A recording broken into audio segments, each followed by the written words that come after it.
Welcome to this lecture. We are done with SQLite 3, so I hope you were able to build this script that I showed you throughout the previous lectures. Because in this lecture, we are going to use this script, but I'll modify it so that it is compatible with interacting with PostgreSQL databases. So luckily most of the code is the same, with some slight changes. Of course, we would need another library called Psycopg2, and then we will grab methods from that library. And unlike SQLite 3, Psycopg2 needs to be installed, so it's a third-party library. It doesn't come as a built-in Python library. So you need Psycopg2 installed, and you also need PostgreSQL installed in your computer.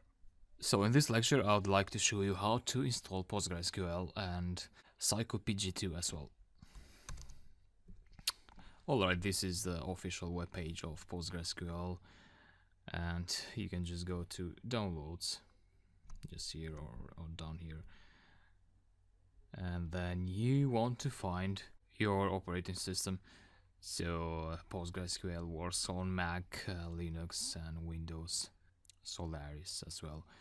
So I'm on Windows, so I'll just click on Windows, and when you install PostgreSQL, you are also installing the pgadmin 3, which is a graphical tool where you can see your databases.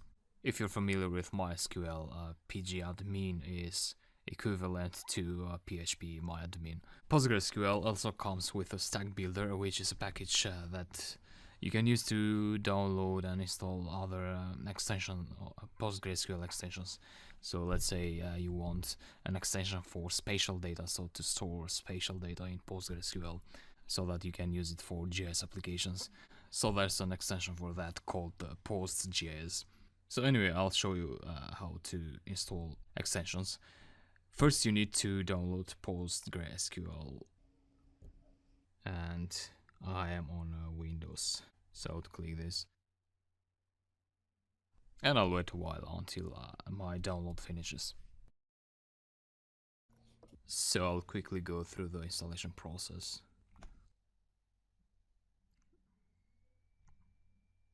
So I'm just being asked where I want to install PostgreSQL and where my data will be stored. And here you should be careful with these credentials.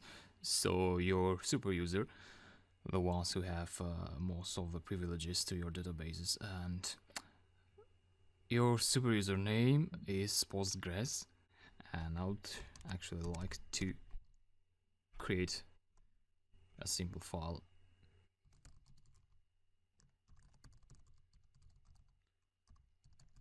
A text file just to store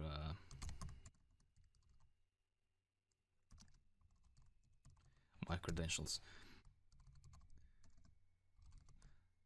I would like to set a password as well. 1, 2, 3. Alright, so I would enter Postgres 1, 2, 3 for password.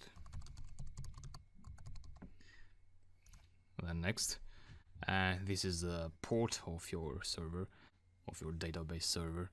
So I would want to take a note of this too.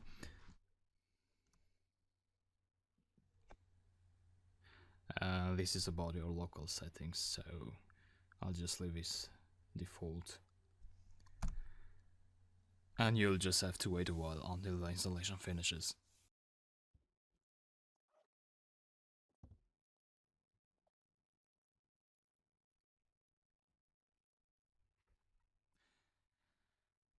Alright, that was successful. Now if you want to launch Stock Builder to install extensions for the PostgreSQL database, you may want to have this checked.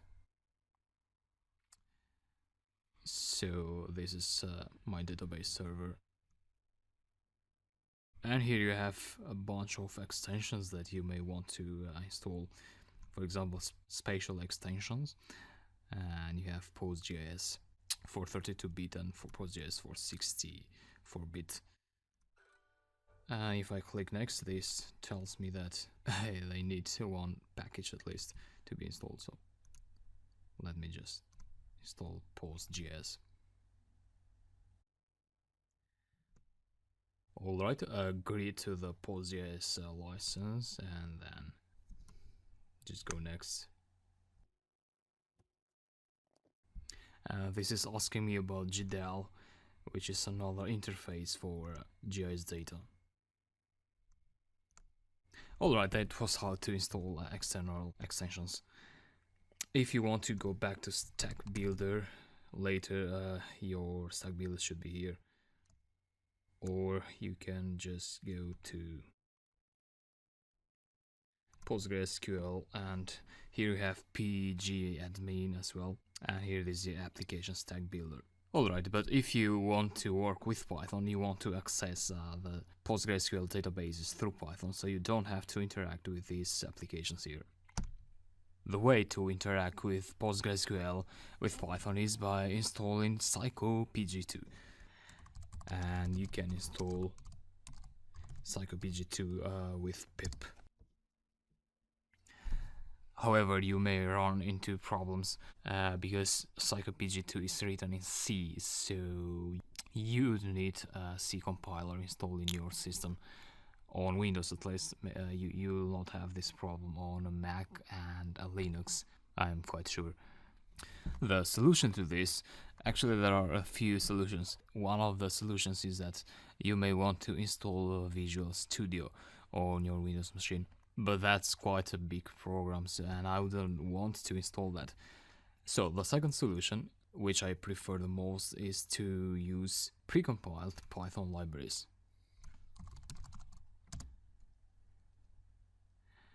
And you can find almost any Python libraries that require a C compiler.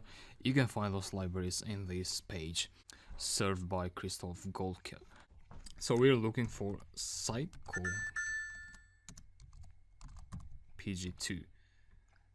Here you have the wheel files. So a wheel file is a file that can be installed with pip. So what you do when you install something with pip install Psycopg2. Pip is downloading the wheel file from a remote server, and then it installs it in your system. So here you can look for your version, and this would be the file for my system.